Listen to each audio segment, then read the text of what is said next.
श्री कृष्ण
गोविंद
हरे आज हम लोग एक उद्धव जी ने तो बहुत सारे प्रश्न भगवान जी से किए। आज अर्जुन भी एक प्रश्न बड़ा सुंदर जो हम सबों के लायक है वो प्रश्न भगवान से कर रहे हैं। वो कह रहे हैं कि हे भगवान, आपने हमें पहले निर्गुण ब्रह्म, निराकार ब्रह्म, ध्यान योग वगैरह पर कहा कि बहुत ही यह उच्च कोटि का साधन है भगवान को, परम सत्य को प्राप्त करने का। और फिर भगवान कहने लगे कि देखो, सगुण साकार रूप से जो भक्त मेरे पास आता है उसको हम ज़्यादा श्रेष्ठ मानते हैं।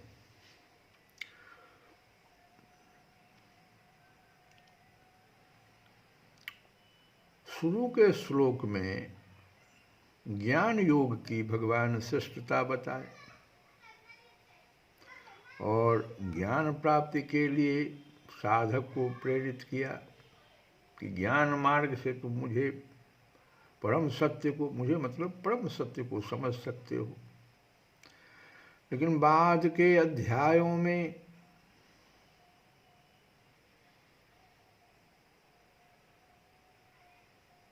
भगवान ने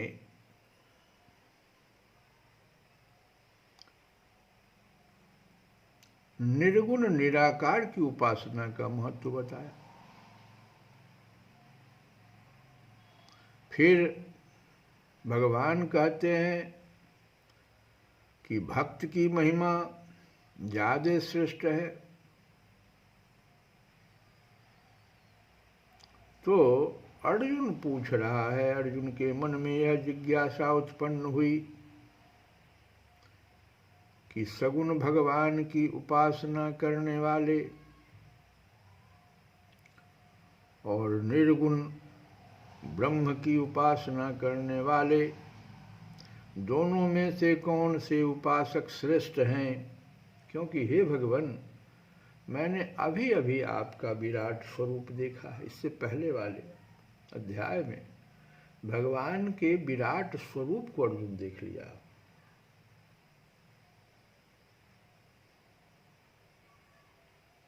और भगवान ही कभी निर्गुण ब्रह्म की उपासना को श्रेष्ठ कह दिए तो कभी सगुण ब्रह्म की उपासना को श्रेष्ठ कह दिए। तो अर्जुन सोचने लगा कि हम कहीं गलती न तो कर रहे हैं, हम तो भगवान के सगुण रूप को देखे हैं अभी। तो अर्जुन के इस जिज्ञासा को लेकर के भगवान आगे बताएंगे। पहले अर्जुन क्या जिज्ञासा कर रहा है इसको सुने कि एवं सततयुक्तानां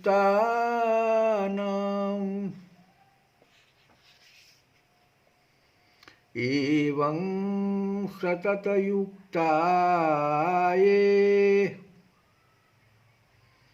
भक्ता त्वां पर्युपासते ये चाप्यक्षरम् अव्यक्तं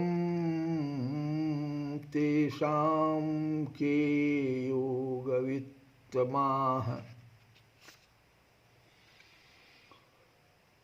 ये भक्ताः एवं,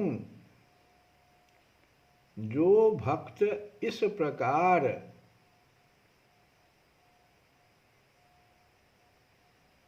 प्रकार का यहाँ अर्थ है कि इससे पहले जो भगवान बताए, क्या बताए थे? भगवान जो बताए उसी पर अर्जुन कह रहा है। क्या बताए थे इसको हम लोग जरा समझें, तब आज के प्रश्न को समझेंगे। कहते हैं, भगवान कह रहे हैं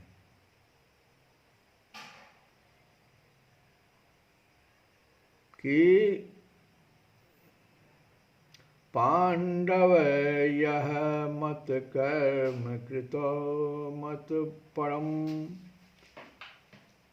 मद भक्तः संगवर्जितः।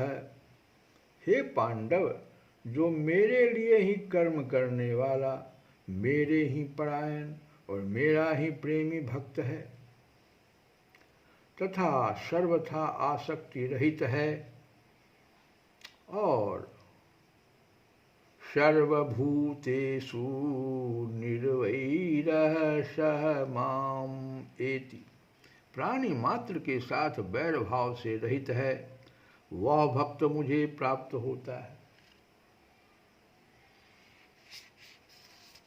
ये जो भगवान कहे तो ही कह रहा है अर्जुन कि एतत्, यहाँ जो कहा, ये भक्ता एतत्, जो भक्त इस प्रकार से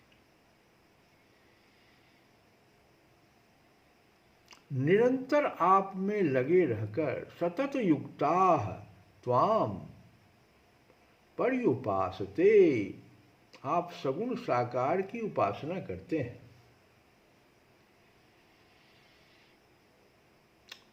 और ये अक्षरम अव्यक्तम अपि तेषाम योगवित्तमा, और जो अविनाशी, अक्षरम माने होता है अविनाशी, जिसका क्षय नहीं होता, अक्षरम अविनाशी, अव्यक्तम निर्गुण निराकार की ही उपासना करते हैं, तेषाम उन दोनों में से योगवित्तमा, उत्तम योगवित्ता कौन है? ये अर्जुन का प्रश्न, जो जिज्ञासा है। मैं भगवान का ही हूँ, इस प्रकार भगवान का होकर रहना ही सतत युक्ता हुआ। भगवान से पूर्ण श्रद्धा रखने वाले साधक भक्तों का एकमात्र उद्देश्य भगवत प्राप्ति होता है। अतः प्रत्येक पारमार्थिक किसको कहते हैं? भगवत संबंधी जप, ध्यान आदि अथवा व्यवहारिक, शारीरिक और आजीविका संबंधी क्रिया में उनका संबंध नित्य निरंतर भगवान से बना रहता है। पारमार्थिक या व्यवहारिक, दोनों अवस्था में, प्रत्येक अवस्था।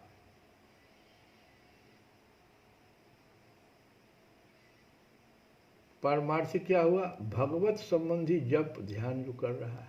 और व्यवहारिक क्या हुआ? शारीरिक और आजीविका संबंधी काम कर रहा है, लेकिन भगवान को नित्य निरंतर भगवान को जप रहा है। इसमें बड़ा सुंदर उदाहरण उन्होंने गोपी का दिया। सब कुछ करते हुए भगवान को हमेशा याद करती है, नित्य निरंतर भगवान से संबंध बनाए रखता है। सतत युक्ता, ये हुआ सतत युक्ता साधक। साधक से यह एक बहुत बड़ी भूल होती है कि वह पारमार्थिक क्रियाओं को करते समय तो अपना संबंध भगवान से मानता है, जप वगैरह जपने, लेकिन व्यवहारिक क्रियाओं को जैसे वो करने लगता है, वो अपना संबंध संसार से मान लेता है। यह भूल अक्सर हर एक साधक से, जो निम्न कोटि के साधक हैं, उनसे हो जाता है। तो इस भूल का कारण क्या है? समय समय पर साधक के उद्देश्य में होने वाली भिन्नता। जिस समय वह पारमार्थिक हुआ उस समय में अपना उद्देश्य बना लिया कुछ, और जब व्यवहारिक हुआ तो उद्देश्य बदल दिया।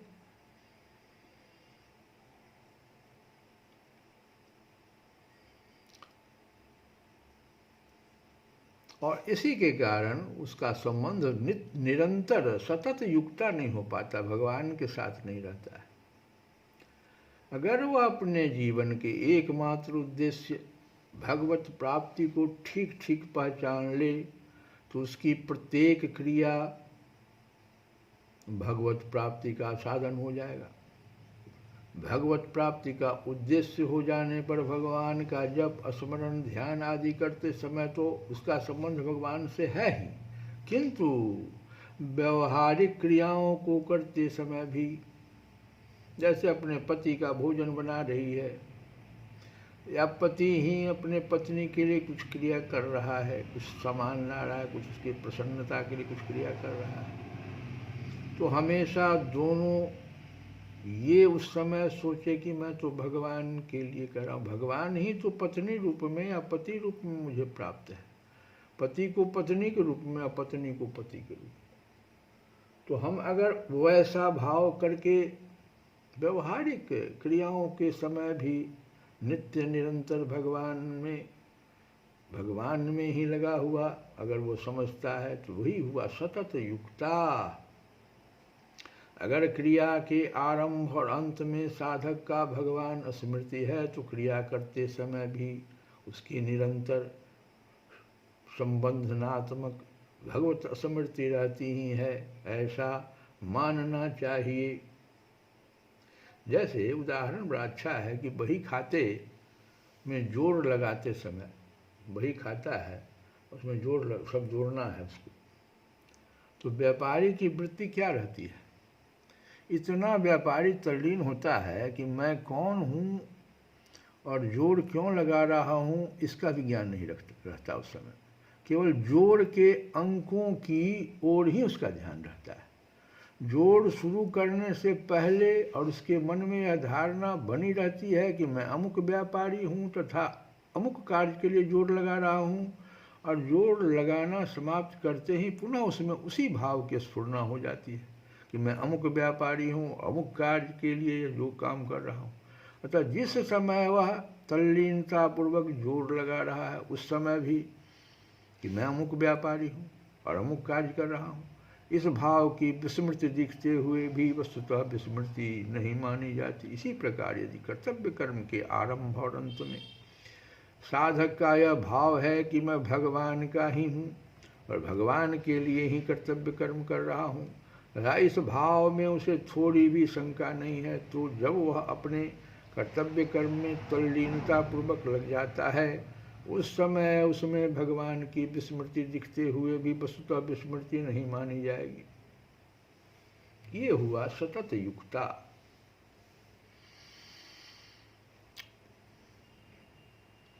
और ये चाप्य अक्षरम अव्यक्तम, ये निर्गुण निराकार की उपासना करने वाले के लिए है।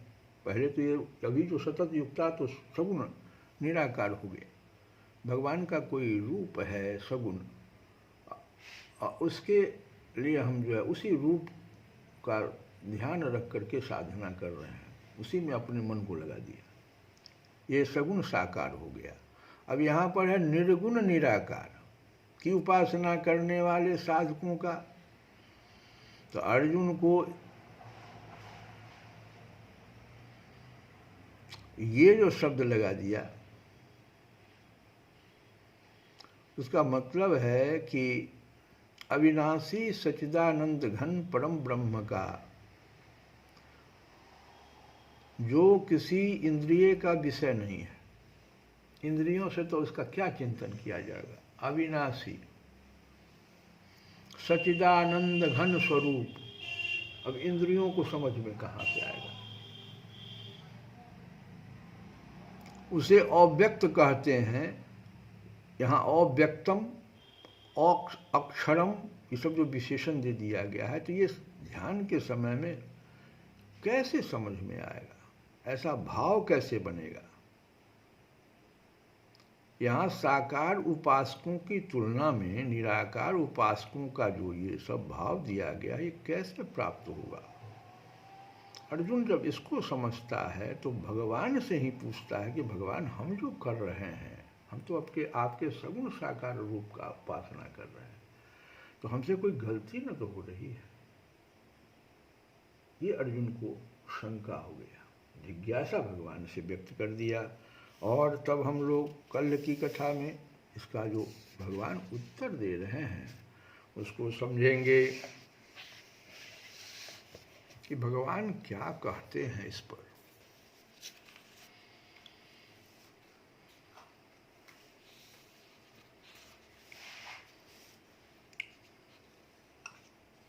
कस न दीन पर द्रवहूँ उमावड़े, दारुण विपति हरन करुणा कर, कस न दीन पर द्रवहूँ उमावड़, दारुण विपति हरन करुणा कर, वेद पुराण कहत उदार हर, हमारी बेर कस भयहु कृपिन तर, कवनि भगति किन्हीं गुण निधि द्विज हुई प्रसन्न, दीन्यो शिव पद निज, कवनि भगति किन्हीं गुण निधि द्विज हुई प्रसन्न, दीन्यो शिव पद निज, जो गति अगम महामुनि गावहीं, तब पुर कीट पतंगहु पावहीं, देहु कामरि पुराम चरण रति, तुलसीदास प्रभु हरहु भेदमति, प्रभु हरहु भेदमति। तुलसी बाबा कहते, हे उमा रमन, आप इस दीन पर कैसे कृपा नहीं करते। हे करुणा की खानी, आप घोर विपत्तियों के हरने वाले हैं। वेद पुराण कहते हैं कि शिव जी बड़े उदार है, फिर मेरे लिए आप इतने अधिक कृपण कैसे हो गए। गुणनिधि नामक ब्राह्मण ने आपकी कौन सी भक्ति की थी, जिस पर प्रसन्न होकर आपने उसे अपना कल्याण पद दे दिया। जिस परम गति को महान मुनिगण भी दुर्लभ बतलाते हैं, वह आपकी काशीपुरी में कीट पतंगों को भी मिल जाती है। हे कामारी शिव, हे स्वामी, तुलसीदास की भेद बुद्धि हरण कर उसे श्री राम के चरणों की भक्ति दीजिए। श्री कृष्ण गोविंद हरे मुरारे, हे नाथ नारायण वासुदेव।